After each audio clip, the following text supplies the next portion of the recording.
하나님 아버지, 오늘 7번째 요나의 하나님이 주신 말씀을 함께 나눌 때 성령께서 역사하셔서 말씀을 전하는 종이나 듣는 성도들 모두가 하나님의 음성을 들을 수 있도록 역사하여 주시옵소서.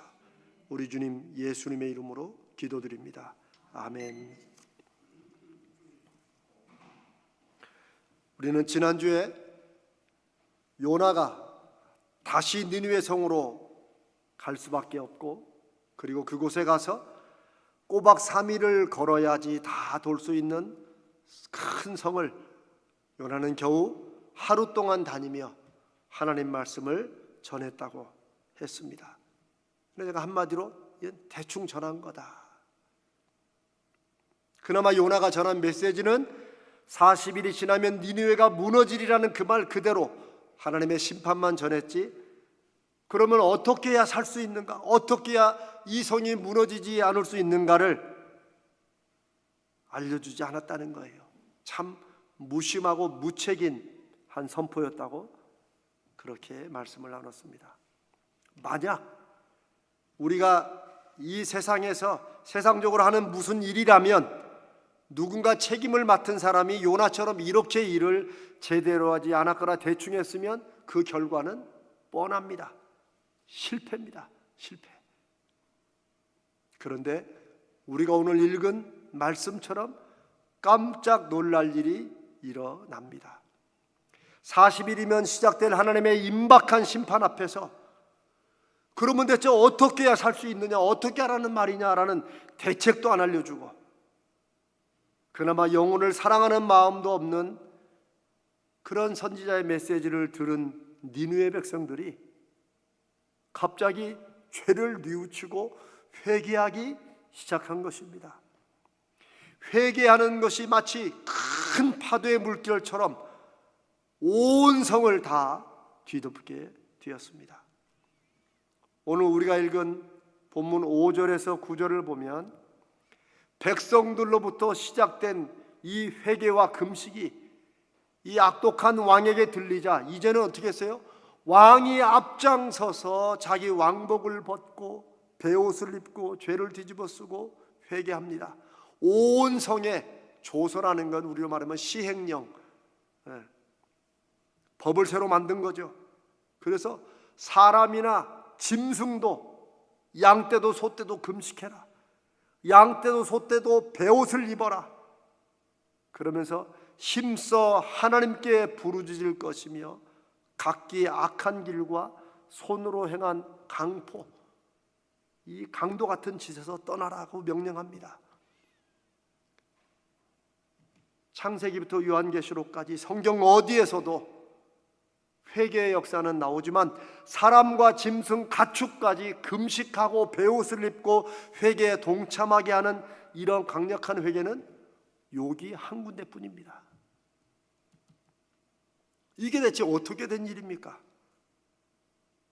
그렇게 악독한 니느웨 사람들, 얼마나 악했으면 그 악함 때문에 하나님이 나서지 않을 수 없는 그런 니느웨 성이 어떻게 이렇게 대대적으로 사람들은 물론이고 가축들까지도 금식하고 베옷을 입으며 회개하는 그런 일이 일어날 수 있을까요? 생각해 보면 정말 이게 무슨 일인가 돌아봐야 됩니다. 요나의 그 메시지가 대충 전했지만 이렇게 감동적이고 뭔가 능력이 있었기 때문인가? 어떻습니까? 아닙니다. 아니에요. 이게 한국교회가 오랜 동안 오해해온 거예요. 능력의 종이 말씀을 전하면 그 사람에게서 나오는 그 말이 뭔가 일으킬 것이라고 해서 우리는 그 말씀을 주신 하나님보다 사람에게 집중하는 신앙의 역사를 언제부턴가 잘못 쌓아왔습니다. 그게 오늘날 우리 한국교회의 모습입니다. 어떻게 이런 일이 일어났어요? 하나님이 역사하신 겁니다. 사람은 결코 이런 회개 운동을 일으킬 수 없습니다. 사람들끼리 서로 으쌰으쌰 우리 한번 믿음 생활 잘해보자, 뭐 여기까지는 할 수 있지만 자기의 마음속을 뒤집어 놓듯 죄를 쏟아놓는 이런 회개 운동은 사람이 으쌰으쌰 한다고, 야 나도 죄를 고백할 테니까 너도 좀 죄를 고백하라, 이거 되겠어요? 자기네 속에 은밀한 죄를 회개하는 건데 결코 있을 수 없습니다. 나 한 사람은 은밀히 회개할 수 있지만 이것이 불길처럼 붙어서 다른 사람들의 가슴에 불을 붙이고 그 회개의 불길이 온 마을과 성을 뒤덮는 회개 운동은 오직 성령 하나님께서 역사하실 때만 일어날 수 있는 것입니다. 우리는 여기서 이걸 꼭 생각해야 됩니다. 요나는 대충 전했지만 하나님은 역사를 하신다. 사람의 실패가 하나님의 실패가 아니라는 사실을 우리는 알아야 됩니다.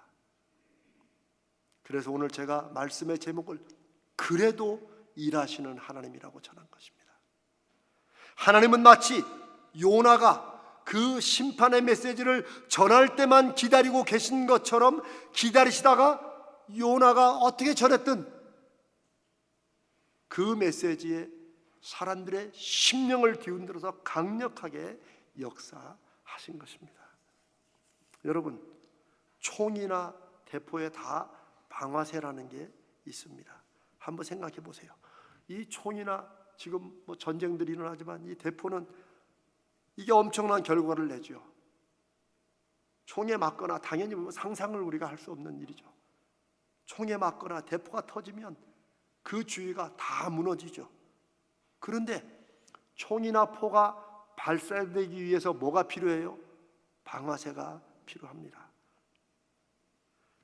방아쇠 당기는 게 힘들까요? 쉬울까요? 한 번도 안 당겨봤으니 그래도 남자들은 군대 갔다 와서 알죠. 쉽습니다. 쉬워요. 방아쇠는 어렵지 않아요. 힘을 너무 주면 큰일 나요. 그래서 살짝 쏘라고 그래요. 대포의 그 큰 대포의 방아쇠도 요즘은 스위치만 누르면 날아가요. 하나님이 니누에에 가서 심판을 전하라고 하시며 요나를 쓰실 때 요나에게 막 엄청나게 어려운 일을 하라고 하신 게 아니에요. 그저 너는 방아쇠만 당기라는 거예요.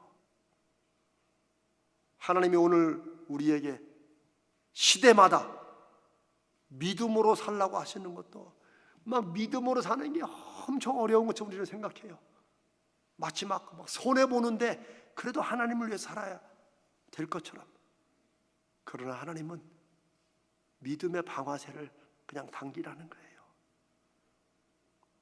우리가 아는 작고 어떻게 보면 보잘것없고 하찮은 것이라도 순종이라는 방어쇠를 당기면 하나님이 역사하셔서 그 결과가 어떻게 나는지를 보라는 거예요.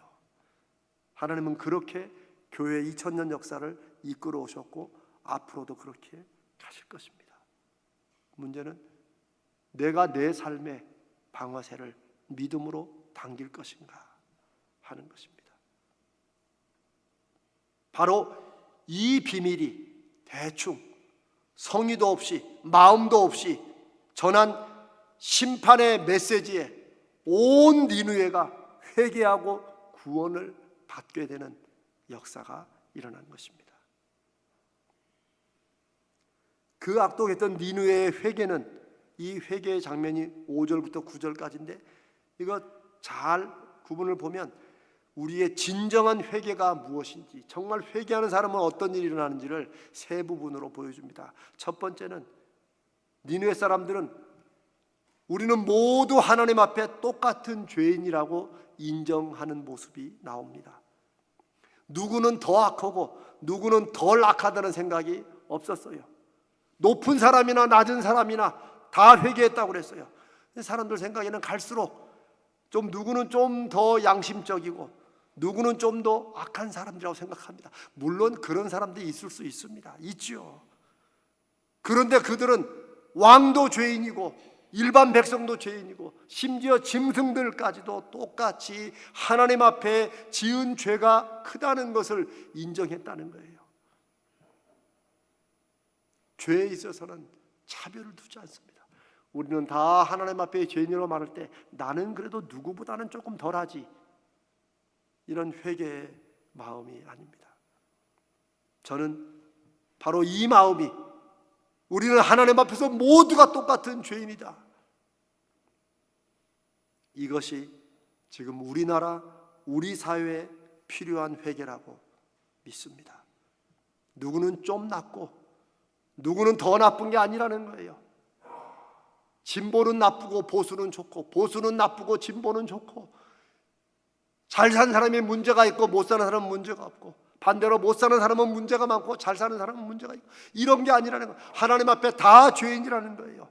한 사회를 이루어가는 우리 모두가 악하고 이기적이어서 지금 이런 일들이 일어나고 있다, 우리가 이런 결과를 내었다라고 인정하는 것, 이게 우리나라에 꼭 필요한 회개고, 바로 이 회개가 니느웨의 회개라고 하나님은 말씀해 주십니다. 두 번째, 이 니느웨의 회개는 하나님 앞에서 정말 자기 자신을 낮추는 회개였습니다. 금식을 하고, 그런데 이 금식을 보면 먹을 것은 물론이고 물도 입에 대지 않는 극단적인 금식을 합니다. 보통 금식할 때 물은 다 먹지요. 그러나 니느웨의 회개는 물도 안 먹는 금식을 극단적으로 했습니다. 베옷을 입고, 그것도 굵은 베옷을 입고, 왕도 왕복을 벗었어요. 우리나라도 삼베옷은 장례식 때나 입지요. 왜 그걸 입는 줄 아십니까? 삼베옷은 가장 값싸고 험한 그런 천이에요. 요즘에는 또 장례식장마다 그 장사한다고 삼베를 뭐 잘 짜가지고 비싼, 이거 웃기는 소식이에요. 사실은 베옷은 가장 헐하고 가장 굵은 것으로, 그게 무슨 말이에요? 내가 인생을 마치고 갈 때는 가장 낮은 자세로 간다는 그런 의미입니다. 이들이 살아있으면서 그 베옷을 입었어요. 가장 값싸고 험한 것으로 그냥 벌거벗을 없이 내 몸을 그냥 대충 가린다는, 자기를 겸비하게 낮추는 표현입니다. 또 제 위에 앉았다. 잿더미는 뭐예요? 다 뭔가 타버려야 남는 것이죠. 여러분, 재를 쓸 수 있어요, 없어요? 없죠. 없죠. 그래서 자신의 모든 것이 이 잿더미 같이 쓸모없다는 것을 의미합니다. 그래서 이스라엘 사람들은 죄를 머리에 뒤집어 쓰고 나는 잿더미와 똑같다는 거예요. 잿더미 위에 앉는 것도 마찬가지입니다. 이런 행동들은 모두가 높은 사람이나 낮은 사람이나 부자나 가난하면 누구나 다 자신의 존재가 무가치하고 무의미하고 나는 아무것도 아니라는 것을 인정하는 것입니다. 내가 용서를 받지 못하면 나는 죽는다는 그런 마음과 각오를 보이는 행동입니다.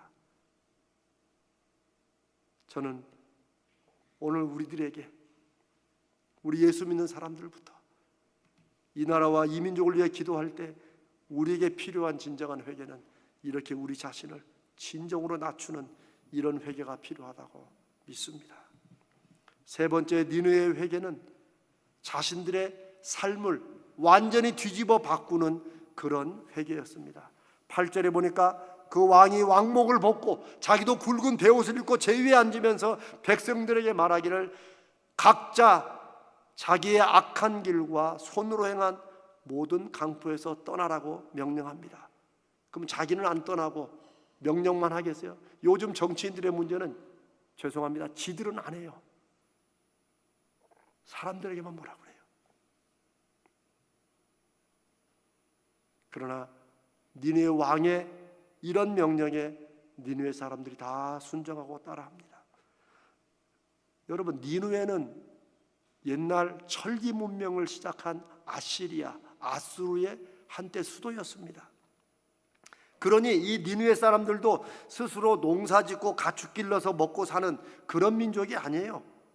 그들은 다른 나라를 침략해서 사람들을 죽이고 빼앗고 훔친 것으로 사는, 우리가 잘 아는 뭐 바이킹, 해적단, 요거 비슷한 사람들이에요. 더 지독한 사람들이죠. 그러니 사는 것 자체가 악인 거예요. 남을 죽여야 내가 사는 사람들이니까.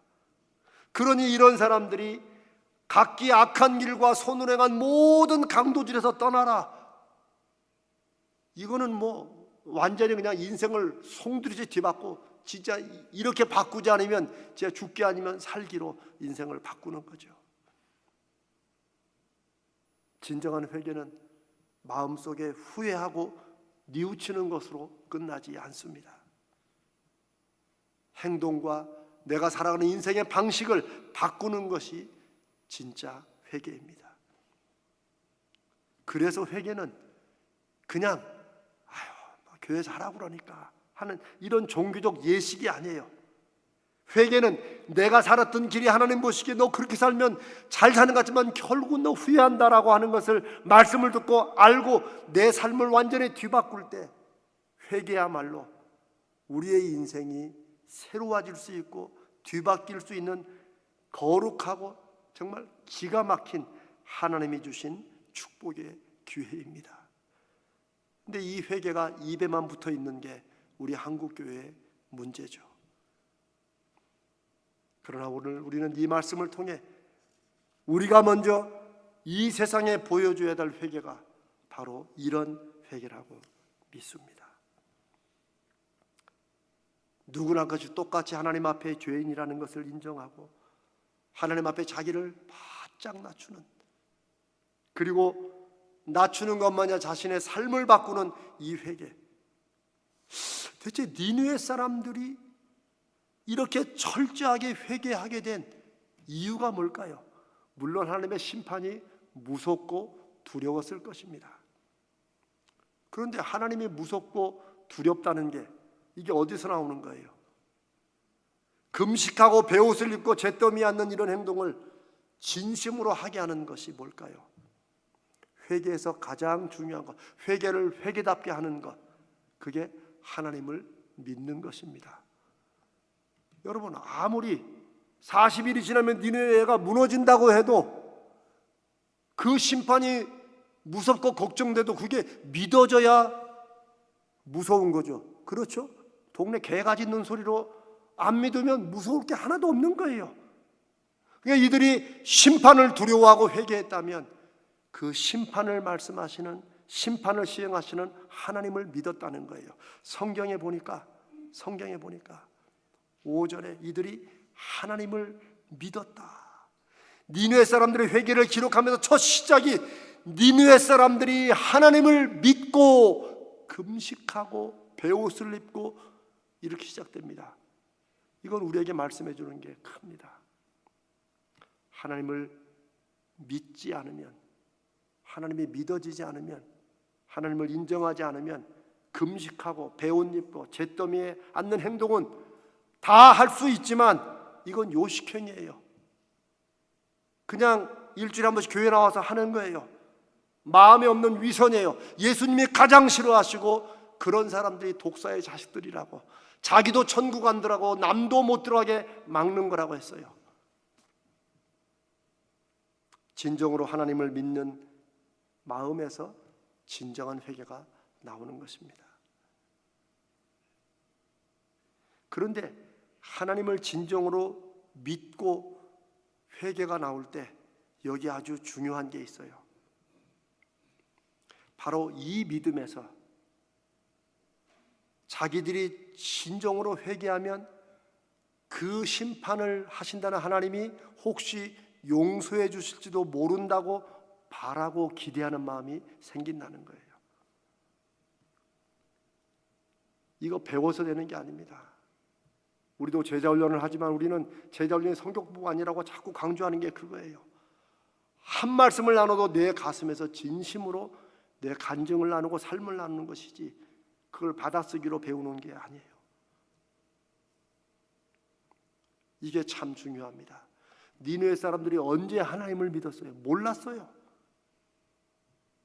요나가 그나마 대충 전한 그 말씀 듣고 그 말씀에 하나님이 믿어지자 이들이 회개하면서 무엇을 했어요? 9절에 하나님이 뜻을 돌이키시고 그 진노를 그치사 우리가 멸망하지 않게 하시리라.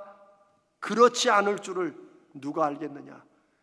하나님은 잘 모르지만 하나님을 정말 심판하님을 믿고 나니까 우리가 이거 뉘우치고 회개하고 하나님 앞에 한번 살려달라고 하면 혹시 살려주실지 누가 아냐. 그러니까 그렇게라도 해보자는 거예요.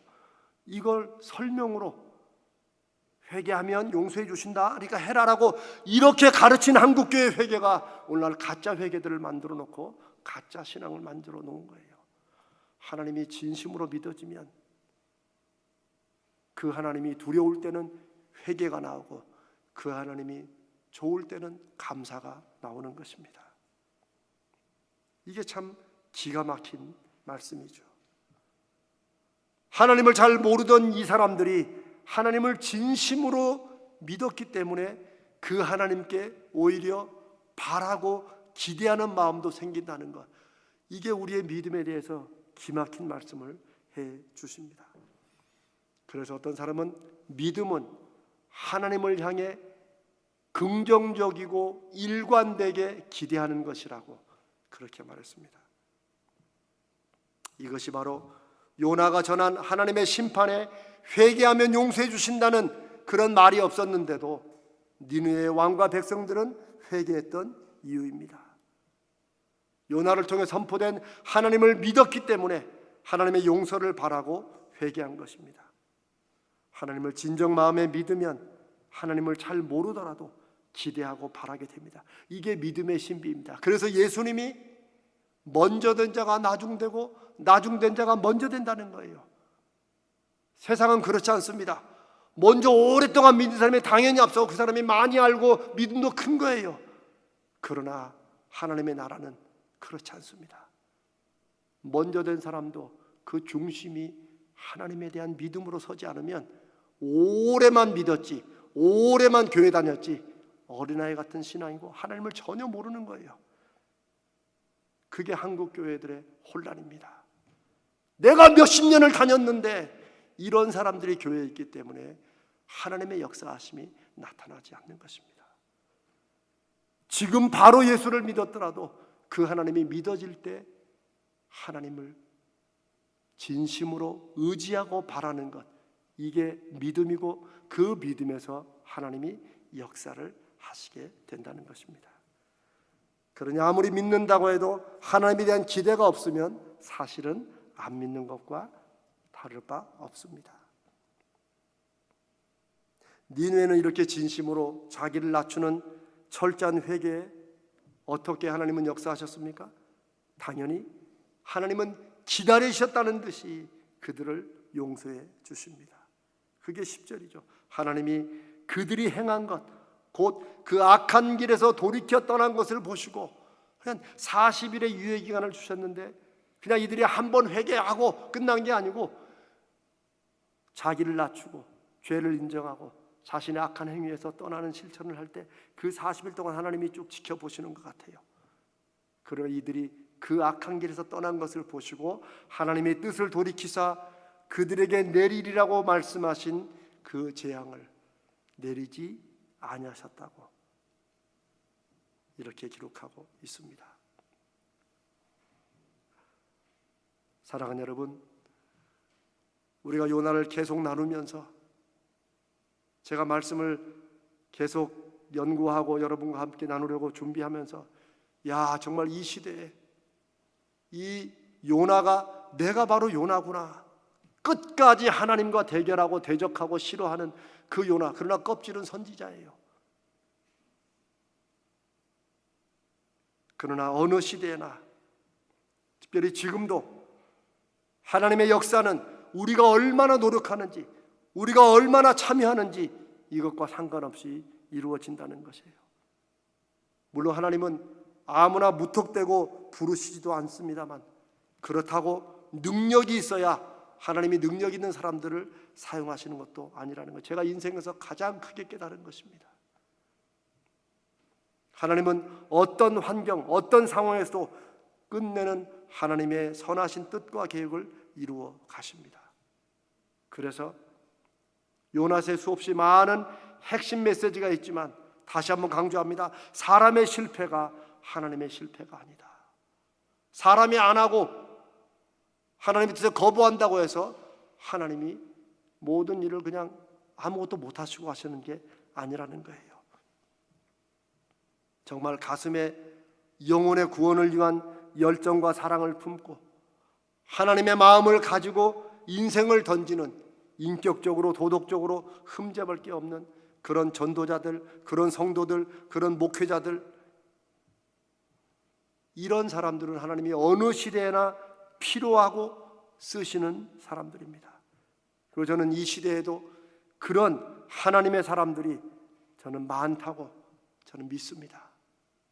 그러나 하나님의 구원 역사를 보면 안타깝게도 그런 사람들만 하나님이 쓰시는 게 아니라 오히려 우리가 볼 때 실망스럽고 어떻게 저런 인간이 목사냐, 어떻게 저런 인간이 누구냐라고 하는 그런 일들을 보게 됩니다.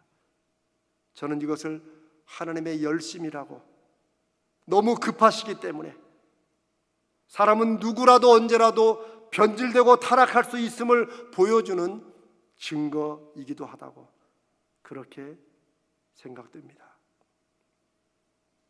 그리고 말씀을 듣는 사람들에게 믿음과 도덕성에 실패하고 실망을 준 그런 전도자, 그런 목회자들은 하나님 앞에 당연히 버림을 받을 것입니다. 그건 여러분들이 걱정 안 하셔도 돼요. 우리가 잘 아는 잠언 16장 4절에 여호와께서 온갖 것을 그 쓰임에 합당하게 지으셨나니 악인도 악한 날에 합당하게 하셨다, 적당하게 하셨다. 하나님은 악한 사람도 악한 날에 그 쓰임에 따라 쓰시고 처리하십니다. 자, 여기서 질문 한 가지. 만약에 느느웨 왕과 백성들이 요나가 하나님의 심판을 전할 때 요나에 대해서 이미 파악했어요. 저 사람 정말 성의 없이 전한다, 이거 알았어요. 복음 전하기를 싫어해서 억지로 끌려와서 전한다는 걸 이 사람들이 알았어요. 그러면 니느웨 사람들과 그 왕이 그런 요나의 메시지를 듣고 회개했을까요? 안 했을까요? 한번 여러분들이 여러분 자신 속에 던져보십시오. 대답을 한번 생각해 보세요. 요나의 시대나 이 시대나 중요한 건 하나님의 말씀을 듣는 사람들입니다. 만약 말씀을 전하는 사람에게 실망해서 복음을 거절하고 하나님의 말씀을 듣지 않으면 결국 손해는 누구예요? 듣는 사람들이 손해라는 거예요. 이건 목사들을 변명하는 것이 아닙니다. 저와 같은 목사들은 하나님께서 알아서 처리하실 것입니다. 그러나 하나님이 요나 같은 사람을 통해서도 한 성을 구원하시고 회개를 통해 다시 살려주시는 그 하나님의 마음을 우린 요나의 시대부터 지금까지 앞으로 알아야 됩니다. 우리 눈에 보이는 것에 실망하지 말아야 됩니다. 어떻게 교회가 이 모양이냐, 이런 것에 실망하지 말고 우리는 그걸 통해서라도 일하시고 역사하시는 하나님을 믿고 기대하고 바라볼 수 있어야 됩니다. 오늘도 하나님은 하나님의 사랑과 공의와 열정으로 우리 모두를 살피시고 돌보십니다. 우리의 기도와 순종에 역사하시고 때로 우리도 요나처럼 대충 살아도, 입으로만 믿음으로 살아도 하나님은 여전히 사랑으로 기다리시고 그리고 우리의 작은 순종을 방아쇠로 사용하셔서 우리가 그래도 순종이라도 하면 하나님이 역사하십니다. 하나님의 일하심과 역사하심이 없이는 우리 인생은 제대로 정말 그래도 이렇게 살길 잘했다라는 그런 인생 열매를 맺지 못합니다. 사랑하는 여러분, 이 혼란스럽고 불신앙과 냉소가 가득한 이 시대에 우리가 믿고 의지하고 바랄 분은 영혼을 구원하시기 위해서, 믿음의 열매를 맺게 하시기 위해서 지금도 일하시는 하나님의 사랑의 열심입니다. 그 하나님을 믿고 의지하는 여러분 되시기를, 오늘 요나 같았던 우리가 작은 믿음의 순종으로 방아쇠를 당겨보는 그런 여러분 되시기를 주님의 이름으로 축복합니다.